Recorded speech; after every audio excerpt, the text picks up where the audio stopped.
مبارک ہو سمیر بھائی، شکر ہے آپ کو بھی خیال آیا کچھ اچھا لانے کا۔ آخر میں اس کی زبان پھسلی، مگر آج بھابھی بھی اچھے موڈ میں تھی، اس لیے ذرا برا نہ منایا۔ سمیر نے مسکراتے ہوئے اس کا شکریہ وصول کیا۔ اب وہ مزے سے بیٹھی اپنا فیوریٹ چاکلیٹ کیک کھا رہی تھی۔ اب تو کچھ دنوں میں سمیر مٹھائی اور کیک سمیت آئے گا، بس رشتہ طے ہو جائے۔ چائے کا گھونٹ بھرتا سمیر اس گل فشانی پہ جذبز ہوا۔ لڑکی پسند کر لی؟ رول کی طرف ہاتھ بڑھاتی وہ پوچھنا نہ بھولی۔ لڑکی بھی پسند آ جائے گی، کمی تھوڑی ہے خوبصورت لڑکیوں کی، ایسی نازک سی پریوش ڈھونڈوں گی کہ ایک دنیا تعریف کرے گی۔ صباحت اترائی، سمیر خود بھی بہت پیارا بچہ ہے، اللہ نصیب بچے کرے۔ دل سے دعا دیتے ہوئے امی نے سعادت مند سے سمیر کو دیکھا۔ دل و جان سے سر ہلا ہلا کر آمین کہتی صباحت کو دیکھ کر زرنش کی رگے شرارت پھڑکی۔ سمیر کی طرف مڑتی وہ اس سے مخاطب ہوئی، سمیر بھائی، میری تو دعا ہے کہ آپ کو گوری چٹی اونچی لمبی قحط زدہ لڑکی ملے۔ آخری الفاظ شوخی سے بولتی وہ چھپاک سے اندر غائب ہوئی۔ لب دانتوں میں دباتا سمیر اپنی ہنسی بمشکل روک پایا۔ امی بھی اپنی مسکراہٹ چھپائے صباحت کے چہرے کے بگڑتے زاویے دیکھ رہی تھی۔ اپنے آپ میں مگن گنگناتی وہ ہاتھ میں پائپ پکڑے پودوں کو پانی دے رہی تھی۔ سمیر کے قدم بے اختیار اس کی جانب اٹھے۔ کھلے چہرے اور مسکراتی شوخی بھری آنکھوں کے ساتھ وہ شوخ و چنچل سی لڑکی اسے اس سہانی شام کا حصہ لگ رہی تھی۔ اس کے قریب جا کر کھنکھارنے پر وہ چونکی۔ ارے سمیر بھائی، ڈرا دیا آپ نے تو، شکر کریں پائپ کا رخ دوسری طرف تھا۔ جاتے جاتے خیال آیا پوچھ لوں تمہیں چاکلیٹ کیک کے علاوہ کیا پسند ہے؟ مجھے کچھ بھی میٹھا ہو یا نمکین سب کچھ کھاتی ہوں، پر آج کل دہی بڑے، سموسے، کچوریاں، پیزا کھانے کا شدید دل چاہتا ہے۔ موسم ہی کچھ ایسا خوشگوار ہو رہا ہے، اور آئس کریم تو… بولتے بولتے اسے ایک دم بریک لگا۔ یہ آج سمیر بھائی کو کیا ہوا تھا؟ عجیب میٹھی میٹھی نظروں سے دیکھ رہے تھے۔ اندر ہی اندر جذبز ہوتی وہ بولی، میں کچھ بھی شوق سے کھاؤں، آپ کیوں پوچھ رہے ہیں؟ تیوریاں کچھ اور چڑھی۔ زرنش کا بدلتا انداز دیکھ کر وہ گڑبڑایا۔ ایسے ہی اتنا تو پسند ناپسند کا اندازہ کرنا چاہیے، آخر ہم رشتہ دار ہیں۔ آپ فکر نہ کریں، جیسی لڑکی بھابھی آپ کے لیے تلاش کر رہی ہے، میرے حساب سے تو اسے کھانے پینے کی چیزوں کے نام بھی نہیں آتے ہوں گے۔ اپنی جون میں واپس لوٹتی وہ شریر ہوئی۔ اور اگر میں خود کوئی لڑکی پسند کر لوں تو؟ ویسے اگر کوئی لڑکا کسی لڑکی کو پسند کرنے لگے تو تمہارے خیال میں اسے کیا کرنا چاہیے؟ بازو سینے پہ لپیٹتے ہوئے اس پر بھرپور نظر ڈالی۔ اسے ٹیڑھی نظروں سے دیکھنے کی بجائے اپنی ماں بہن سے بات کرنی چاہیے۔ اسے ہیرو بنتے دیکھ کر طنزیہ انداز میں بولی، اب یہی کروں گا۔ لڑکی سے گزارش ہے کہ وہ ہاں ہی کرے۔ شرارت سے اس کے چہرے کے بدلتے تاثرات کو دیکھتا وہ پلٹ گیا۔ ہائے اللہ، یہ سمیر بھائی کو کیا ہو گیا ہے؟ کھسک گئے ہیں بیچارے شاید۔ اپنی تیز ہوتی دھڑکنوں کو معمول پر لاتی وہ کتنی ہی دیر ان کا انداز سوچ کر حیران ہوتی رہی تھی۔ امی، یہ بھابھی کدھر غائب ہے؟ لاؤنج کے صوفے پر نیم دراز ہوتے اس نے پوچھا۔ آج وہ یونیورسٹی سے جلدی آ گئی تھی۔ دوپہر کی بھرپور نیند لینے کے باوجود سستی سی وجود پر چھائی ہوئی تھی۔ میکے گئی ہے، کہہ رہی تھی شام تک آ جاؤں گی۔ چائے کا بھاپ اڑاتا کپ زرنش کے سامنے رکھتے ہوئے انہوں نے بتایا۔ وہ کچن سے بسکٹ لینے کے لیے اٹھی تھی کہ گھر کی اطلاعی گھنٹی بجی۔ دروازہ کھولتے ہی اسے صباحت کا مسکراتا چہرہ نظر آیا۔ اوپر سے نیچے تک سجی سوری وہ خاصی خوشگوار موڈ میں تھی۔ سمیر کو بھی اندر بلا لیتی۔ امی نے اس کے پیچھے نگاہ دوڑائی۔ میں تو رکشے پر آئی ہوں، سمیر کو کوئی کام تھا۔ ہاتھ میں پکڑا شاپر میز پر رکھتی وہ صوفے پر بیٹھی۔ کافی دن ہو گئے بچے نے چکر نہیں لگایا، امی نے تشویش سے کہا۔ ویسے تو ہر دوسرے دن آفس سے واپسی پر وارد ہو جاتے ہیں، زرنش نے دل میں سوچا، ساتھ ہی بسکٹ چائے میں ڈبو کر منہ میں رکھا۔ بس آفس میں ان دنوں مصروفیت کچھ زیادہ ہے، آپ سب چھوڑیں یہ مٹھائی کھائیں۔ صباحت نے شاپر سے مٹھائی کا ڈبہ نکالا۔ زرنش کا بسکٹ کی طرف بڑھتا ہاتھ رکا، تازہ گلاب جامن اٹھایا۔ اس کی اس حرکت پر آج صباحت نے برا نہ منایا۔ مٹھائی کس خوشی میں لائی ہو؟ امی نے اہم سوال پوچھا۔ زرنش نے دوسرا گلاب جامن اٹھاتے ہوئے صباحت کے کھلتے ہوئے چہرے کو دیکھا۔ سمیر کا رشتہ طے کر دیا ہے، بلکہ آج تو لڑکی کو انگوٹھی بھی پہنا آئے ہیں۔ فرحین نام ہے، بڑی پیاری نازک سی لڑکی ہے، بہت جچے گی سمیر کے ساتھ۔ زرنش کے حلق میں گلاب جامن اٹکا تھا۔ بھابھی اس حسین پری کے قصیدے پڑھنے میں مصروف تھی۔ زرنش کو کچھ دن پہلے والی سمیر کی باتیں یاد آئیں۔ وہ اس کی بولتی آنکھیں، انوکھا سا انداز، کیا وہ سب نظر کا دھوکا تھا؟ خیر مجھے کیا، جس سے مرضی شادی کرے۔ خود کو لعنت ملامت کرتی، سر جھٹکتی، پھر سے چائے کے گھونٹ بھرنے لگی۔ امی کی ہدایت پر وہ یونیورسٹی جانے سے پہلے اس طرف نکل آئی تھی۔ گھر کی اطلاعی گھنٹی بجانے کے 10 منٹ بعد اسے آنٹی کی بیمار صورت نظر آئی۔ بس مردگی سی ان کے وجود پر چھائی ہوئی تھی۔ ان کے بلانے پر وہ اندر آ گئی۔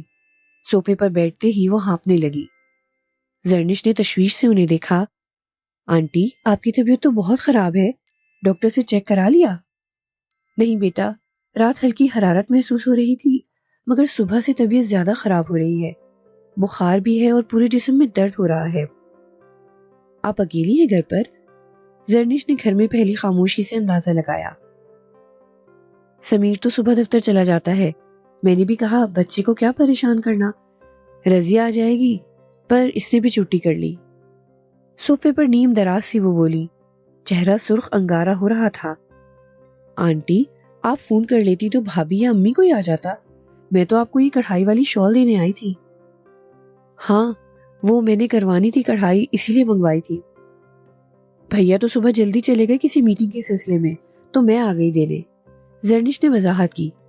پھر کچھ خیال آنے پر پوچھا، آپ نے ناشتہ کیا؟ رضیہ کے انتظار میں تھی، وہ آئے تو بنائے۔ کوئی بات نہیں، میں آپ کو ناشتہ کروا دیتی ہوں۔ اپنا بیگ صوفے پر رکھ کر وہ اپنی جگہ سے اٹھی۔ نہیں تم کیوں تکلیف کرتی ہو؟ آنٹی نے اسے روکنے کی کوشش کی۔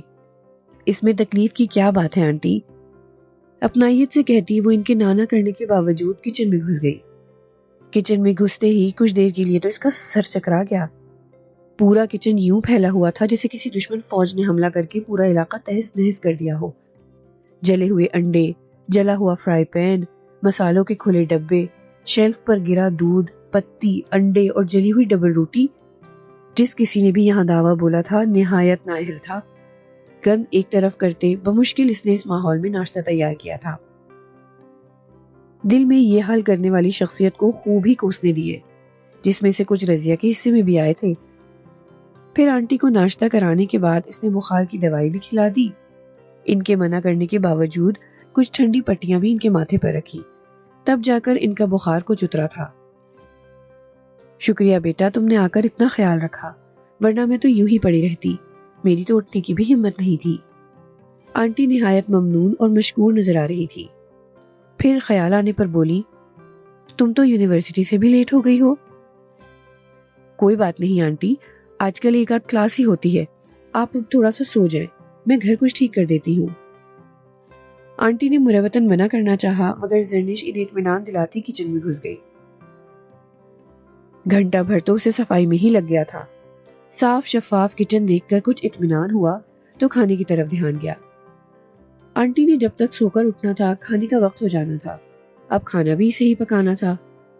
کچھ سوچ بچار کے بعد اس نے چولہے پر آنٹی کے لیے یخنی چڑھائی۔ خالی یخنی سے تو کام نہیں بننا تھا، آخر کو ان کے سپوت نے بھی گھر آنا تھا۔ فریزر میں مزید چکن دیکھ کر اس نے چکن پلاؤ بنانے کا فیصلہ کیا اور پھر سے کام میں جٹ گئی۔ گھر کا باقی پھیلاوا سمیٹتے دوپہر کے 2 بج گئے تھے۔ پورے گھر پر نظر ڈالتے وہ مطمئن سی آنٹی کے کمرے کی طرف بڑھی، مگر پھر لاؤنج کے کھلے دروازے سے نظر آتا برآمدہ دیکھ کر طویل سانس لیتی، دوپٹہ کستی، ایک بار پھر سے میدان میں اتر آئی۔ کل رات کی آندھی کی وجہ سے برآمدے کی حالت خاصی خراب تھی۔ وہ مگن سے پائپ لگائے برآمدہ دھو رہی تھی۔ گیٹ کھلنے کی آواز پر بری طرح چونکی۔ یہ اس وقت کدھر سے نازل ہو گئے؟ سمیر کو گیٹ کھول کر گاڑی اندر لاتے دیکھ کر وہ منہ میں بڑبڑائی، پھر سر جھٹکتی وہ اپنے کام میں لگ گئی۔ رضیہ میرا کوئی پارسل آیا تھا؟ موبائل پر ٹیکسٹ کرتا وہ قریب آیا۔ نہیں بھائی جی، وہ چبا کر بولی۔ اس کی آواز پر وہ چونکا، نظر اٹھائی تو وہ عجیب و غریب حلیے میں سامنے تھی۔ تم یہاں کیا کر رہی ہو اور رضیہ کہاں ہے؟ سمیر سٹپٹایا۔ رضیہ اپنے گھر چھٹی منا رہی ہے اور اب فرض شناسی کے تمام ریکارڈ توڑتے ہوئے بیمار ماں کو تنہا چھوڑ کر دفتر سدھار گئے۔ وہ طنزیہ انداز میں بولی اور ایک کٹیلی نظر اس پر ڈالی. وہ میٹنگ میں پھنسا رہا سارے دن, ابھی فارغ ہوا ہوں. کیا امی کی طبیعت زیادہ خراب ہے؟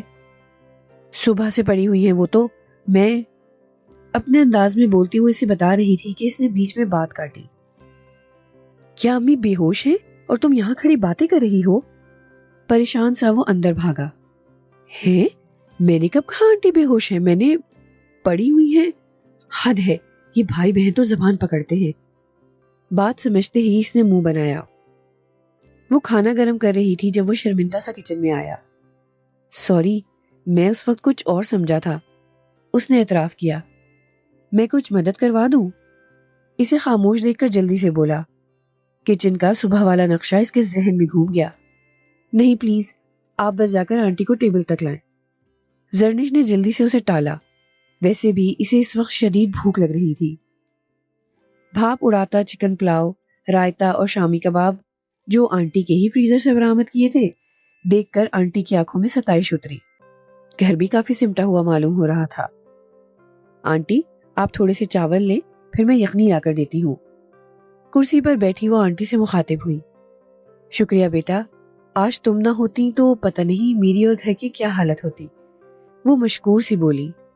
چکن پلاؤ جتنا دیکھنے میں اچھا لگ رہا تھا, کھانے میں اتنا ہی ذائقے دار تھا. مزے سے پلاؤ کھاتے سمیر نے اپنے سامنے بیٹھی زرنش کے تھکن زدہ چہرے پر نظر دوڑائی. دل میں آئی کہ تعریف بھی کر دے, مگر اس کے کچھ کہنے سے پہلے ہی امی نے اس کے دل کی بات کہہ دی. مجھے تو آپ کی شامی کباب پسند آئے ہیں آنٹی, ریسیپی دیجیے گا. اپنی تعریف سن کر جواباً اس نے مسکراتے ہوئے کہا. دوسری دفعہ چاولوں سے پلیٹ بھرتے اس نے آخری شامی کباب اٹھانے کے لیے ہاتھ بڑھایا. اسی وقت سمیر نے بھی کباب اٹھانا چاہا. دونوں نے ایک ساتھ ہاتھ پیچھے کھینچے تھے. آپ کباب لیں نا, سمیر نے فوراً آفر کی. نہیں شکریہ, وہ پلیٹ پر جھک گئی. لو نا بیٹا, تکلف نہ کرو. آنٹی نے زبردستی کباب اس کی پلیٹ میں ڈالا. سمیر کو زیر لب مسکراتے دیکھ کر اسے خوب تاؤ آیا. 5 منٹ تک جب اس نے مسلسل گھورنا بند نہ کیا تو زرنش نے ہاتھ روک کر اسے جواباً شرم دلانے والی نظروں سے گھورا, جس پر وہ سٹپٹا کر اپنی پلیٹ پر جھکا. کھانے کے بعد آنٹی نے زبردستی سے سمیر کے ساتھ گھر بھیج دیا. وہ بھی سارے راستے ونڈ سکرین سے باہر دیکھتی رہی. 2 بار سمیر نے کھنکار کر متوجہ کرنا چاہا, مگر وہ بھی انسنی کیے ڈھیٹ بن کر رخ موڑے چپکی بیٹھی رہی. کوفتوں کی خوشبو اسے کچن تک کھینچ لائی تھی. دیگچی کا ڈھکن اٹھاتے ہی صحت مند سے کوفتے دیکھ کر دل خوش ہو گیا. بھابھی بہت مزیدار کوفتے بناتی تھی. جلدی سے ایک کوفتہ پلیٹ میں نکالا. جب تک چائے بنتی تھی وہ اسی پر گزارا کر لیتی. چمچ سے کوفتہ آدھا کر کے منہ میں رکھا. ابھی وہ چٹخارے لے رہی تھی کہ صباحت کچن میں آئی. بس آتے ہی ندیدوں کی طرح شروع ہو گئی. کوئی ڈھنگ ہے تمہیں؟ نہ پوچھے پیاری بھابھی, یونیورسٹی میں. وہ اپنے مخصوص انداز میں بولنا شروع ہوئی, مگر بھابھی نے تیز لہجے میں بات کاٹی. نہ بیوی, بھوک تو تم برداشت کر ہی نہیں سکتی, اور فاقہ تو تم پر حرام ہے. یقیناً یونیورسٹی میں بھی کچھ نہ کچھ ٹھوس لیا ہوگا. تم یا تو دنیا میں کھانے کے لیے آئی ہو یا میرے سینے پر مونگ ڈلنے. وہ حق تک سی کھڑی تھی. پہلے بھی بھابھی اس کی اس حرکت پر چڑ جاتی تھی, غصہ بھی کر لیتی تھی, مگر آج ان کے لہجے کی کڑواہٹ اور اس کے وجود کے آر پار ہوتی چپتی نگاہیں. اب مجھے کیا دیکھ رہی ہو؟ شرم تو تمہیں آنی نہیں ہے. دیگچا اٹھاؤ اور لی جاؤ اپنے کمرے میں. تلخی سے بولتی صباحت کو احساس تک نہیں تھا کہ کیسے اس کی ذات کے پرخچے اڑے تھے. احساس تذلیل سے چہرہ سرخ ہوا تھا. آنکھوں میں مرچیں سی چپتی محسوس ہوئی. پلیٹ شیلف پر رکھتی وہ تیز قدموں سے کچن سے نکلی تھی. اسائنمنٹ کا بہانہ بنائے وہ ساری شام کمرے میں بند رہی تھی. امی الگ حیران پریشان تھی. پہلے تو وہ ہر گھنٹے پر کچھ کھانے کے لیے پر تولتی رہتی تھی, اور آج جب وہ خود 4 مرتبہ پوچھ چکی تھی تو اس نے انکار کر دیا تھا. رات کو بھیا آئے تو زبردستی اسے کمرے سے نکال کر کھانے کی میز تک لے گئے. چلو بھائی, پہلے ڈٹ کر کھاؤ, پھر پڑھائی ہو جائے گی. بھیا نے اس کی پلیٹ میں سالن ڈالا. زبردستی اس نے نوالے حلق سے اتارے, ورنہ بھوک تو بھابھی کی بیزار سی شکل دیکھ کر ہی مر گئی تھی. امی اب مطمئن سی کھانا کھا رہی تھی. تمہاری فیورٹ جلیبی بھی لایا ہوں, بھیا نے بتایا. انہیں معلوم تھا کہ اسے دودھ میں جلیبی ڈال کر کھانا بہت پسند تھا. وہ ایسے ہی اس کی خوشی کا خیال رکھا کرتے تھے. کھانا ختم ہوتے ہی بھابھی کے کہنے کا انتظار کیے بغیر اس نے جلدی سے برتن سمیٹے. وہ کمرے میں جانے کے لیے پر تول رہی تھی جب بھیا نے روک کر اپنے پاس بٹھا لیا۔ امی عشاء کی نماز پڑھنے کے لیے اٹھ گئیں اور صباحت کچن میں چائے بنانے۔ کیا ہوا ہے؟ بھیا نے سوال کیا۔ کچھ نہیں بھیا، زرنش نے لب کاٹے۔ پھر چہرہ کیوں اترا ہوا ہے؟ بھیا نے بغور اس کے بجھے چہرے کو دیکھا۔ وہ چہرہ جو ہمہ وقت کھلا رہتا تھا، شوخی اس کی آنکھوں سے پھوٹتی، لبوں پر مسکراہٹ بن کر ٹھہری رہتی تھی۔ یہی وجہ تھی کہ آج اس کا بجھا بجھا سا انداز انہیں پریشان کر رہا تھا۔ ایسی کوئی بات نہیں ہے، بس سر میں درد ہے، زرنش نے جواز پیش کیا۔ سر میں درد ہوتا تو تم 50 مرتبہ مجھے بتا چکی ہوتی۔ بھیا کسی طور ٹلنے والے نہ تھے۔ بھیا، کیا ایسی ہوں میں؟ زرنش نے مصنوعی خفگی سے انہیں دیکھا۔ بھیا مسکرائے، پیار سے سر پر ہاتھ رکھا۔ تم تو بہت پیاری ہو، تمہاری چہچہاہٹ سے ہی تو دل شاد رہتا ہے اور تمہاری اداسی اداس کر دیتی ہے۔ اس قدر محبت پر اس کی آنکھوں میں نمی اتر آئی تھی۔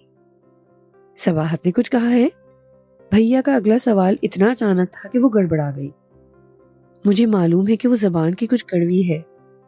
نہیں بھیا، ایسی کوئی بات نہیں ہے، اور پھر بھابھی کی بات کا کیا برا ماننا؟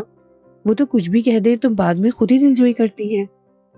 اس نے بھیا کا دل صاف کرنا چاہا۔ تم کہتی ہو تو مان لیتا ہوں۔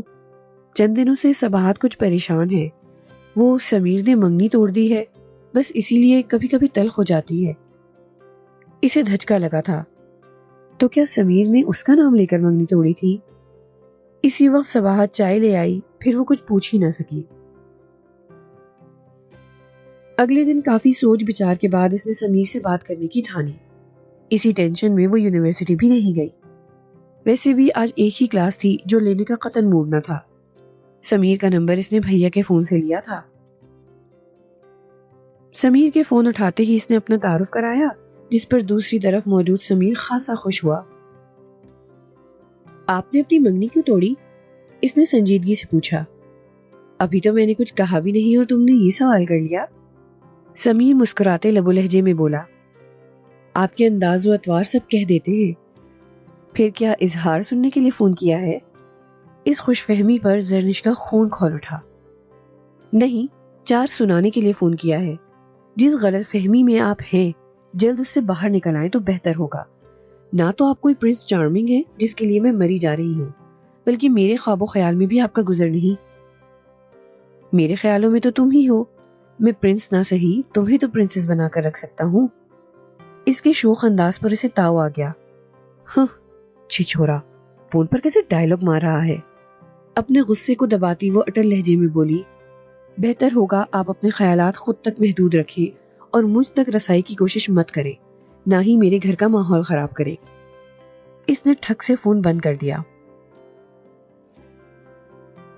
شام کو امی اور صباحت چائے پی رہی تھی جب وہ پاس آ کر بیٹھی۔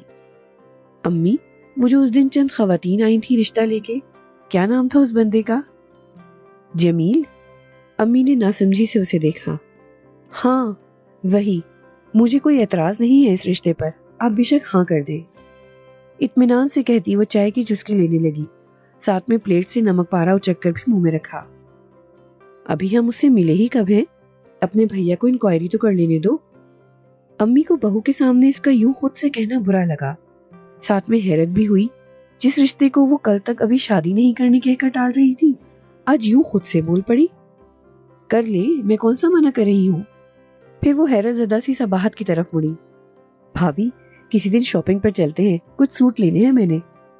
مسکرا کر کہتے وہ جیسے کل کی ساری تلخی بھلا چکی تھی۔ صباحت کو ندامت نے گھیرا۔ امی اور بھیا کے درمیان کچھ کھچڑی پک رہی تھی۔ روز رات کو چائے کے بہانے سر جوڑ کر بیٹھ جاتے۔ اسے تو امی پہلے ہی کمرے میں بھیج دیتی اور وہ بھیا کی جانب دیکھتی، شاید وہی روک لے، مگر وہ تو ریموٹ پکڑے ٹاک شو میں ایسے مگن ہوتے جیسے اسی مقصد کے لیے بیٹھے ہوں، اور وہ دل محسوس کر اپنے کمرے میں گھس جاتی جو لاؤنج سے کچھ فاصلے پر تھا۔ بھابھی یا تو کچن سنبھالتی رہتی یا بھیا کی صبح کے لیے تیاری میں مصروف ہو جاتی۔ ایک آدھ بار تو وہ بھی بیٹھی پائی گئی۔ آج خلاف معمول امی اس کے پیچھے کمرے میں آ ہی گئی۔ زرنش کو خطبل ہوئی، امی کا انداز ہی کچھ انوکھا سا تھا۔ وہ پوری طرح ان کے سنجیدہ چہرے کی طرف متوجہ ہوئی۔ سمیر کا رشتہ آیا ہے تمہارے لیے۔ بے یقینی سے امی کو دیکھتے اس نے تصحیح کی. جمیل کا؟ شاید امی نام غلط لے گئی تھی. اسے تسلی ہوئی. ہاں اس کا بھی ہے، پر کلثوم بہن نے سمیر کا رشتہ ڈالا ہے. امی کی اس نئی خبر نے تو اس کے سارے فیوز اڑا دیے. مجھے تو سمیر بہت پسند ہے، اچھی عادات کا دیکھا بھالا بچہ ہے، اور پھر انجان لوگوں میں رشتہ کرنے سے میں بہت گھبراتی ہوں. امی کچھ اور بھی کہہ رہی تھی پر وہ بول پڑی. آپ کا دیکھا بھالا بچہ مجھے نہیں چاہیے، میں انجان بچے کے ساتھ ہی گزارا کر لوں گی. آپ بس جمیل کے رشتے کو ہاں کر دیں. جمیل کہاں سے بیچ میں آ جاتا ہے؟ کہیں تم جمیل کو پہلے سے تو نہیں جانتی؟ دیکھو زرنش، اگر ایسی بات ہے تو مجھے ابھی بتا دو. امی آگ بگولا ہوتی اسے جانچتی نظروں سے گھور رہی تھی. امی کیا ہو گیا ہے آپ کو؟ ایسی بات نہیں ہے، میں نے تو آپ کے منہ سے ہی اس کا نام سنا ہے. پھر سمیر میں کیا برائی ہے؟ میں نے کب کہا برائی ہے؟ میں سمیر بھائی کے بارے میں بھی سوچ لیتی اگر. کمرے کے باہر چائے کی ٹرے لیے کھڑی صباحت دروازے کے کچھ اور قریب کھسکی. امی سوالیہ نظروں سے اس کو مزید بولنے پر اکسا رہی تھی. اگر بھابھی کو اعتراض نہ ہوتا، بھابھی کو میں پسند نہیں، وہ مجھے اپنی بھابھی کے روپ میں پسند نہیں کریں گی. میں نہیں چاہتی ان کی ناپسندیدگی نفرت میں ڈھل جائے.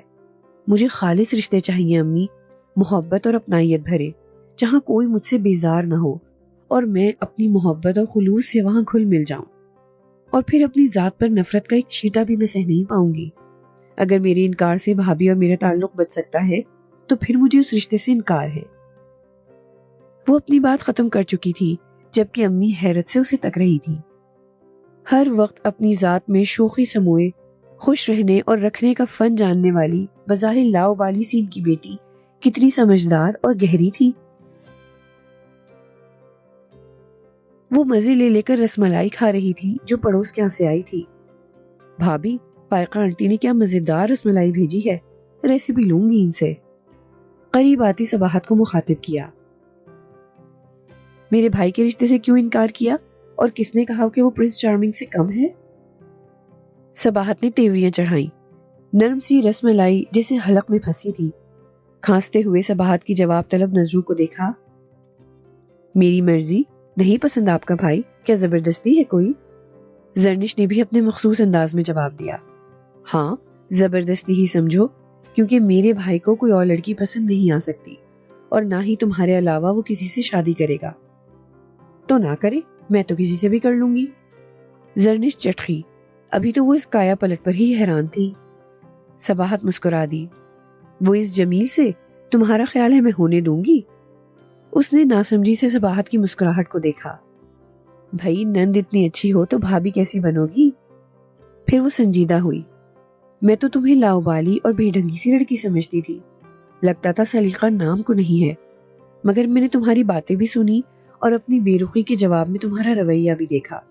اور تو اور جس دن سے امی کے یہاں سے آئی ہو کان پک گئے ہیں تمہاری تعریفیں سن سن کر. اور اب خبردار جو رنگ میں بھنگ ڈالا، آخر میں دھمکی بھی دے ڈالی. آپ اس طرح تڑیاں نہ لگائیں، ابھی میں نے ہاں نہیں کی. وہ پھیلی. انداز شاہانہ تھا. میں ہاں کر آئی ہوں تمہاری طرف سے امی کو، اور وہ میری امی کو کال ملا رہی ہیں. اور اب میرے بھائی پر نہ برس پڑنا. صباحت اٹھتے ہوئے بولی، پھر اس کی طرف دیکھ کر شرارتاً بولی. ویسے جتنا اونچا تم اس پر برس رہی تھی، شکر کرو امی نہا رہی تھی، ورنہ وہ بھی سن لیتی. صباحت تو چلی گئی مگر وہ ابھی تک بے یقین سی اس کایا پلٹ کے بارے میں سوچ رہی تھی. وہ برآمدے میں بیٹھی تھی جب اطلاعی گھنٹی پر دروازہ کھولنے گیٹ تک آئی. دروازہ کھولتے ہی سامنے کھڑے سمیر کو دیکھا جس کی باتیں اسے دیکھ کر ہی کھل گئی تھی. یہ گول گپے لایا تھا، شوپر آگے کیا. زرنش کے منہ میں پانی تو آیا مگر ناک سکیڑ کر خطرناک تیوروں سے اسے دیکھا. کس خوشی میں؟ منگنی کی خوشی میں، جھٹ سے جواب آیا. زرنش نے اپنا ہاتھ اس کے سامنے لہرایا. کوئی انگوٹھی نظر آ رہی ہے آپ کو؟ لا دوں گا، مسکرا کر گویا فرمائش نوٹ کی. خیر فائدہ نہیں ہوگا، کیونکہ جو منگنیاں ایک فریق کی مرضی کے برخلاف ہوں وہ ٹوٹ ہی جایا کرتی ہیں. تمہیں کیا اعتراض ہے اس رشتے پر؟ مسکراہٹ سمٹی تھی. بہت سے ہیں، پہلے بتائیے منگنی کیوں توڑی؟ اس نے منہ کھولا پر زرنش نے ہاتھ اٹھا کر روکا. یہ رہنے دے، توڑی کیسے، اس کا جواب دیں تو غور کروں گی رشتے پر.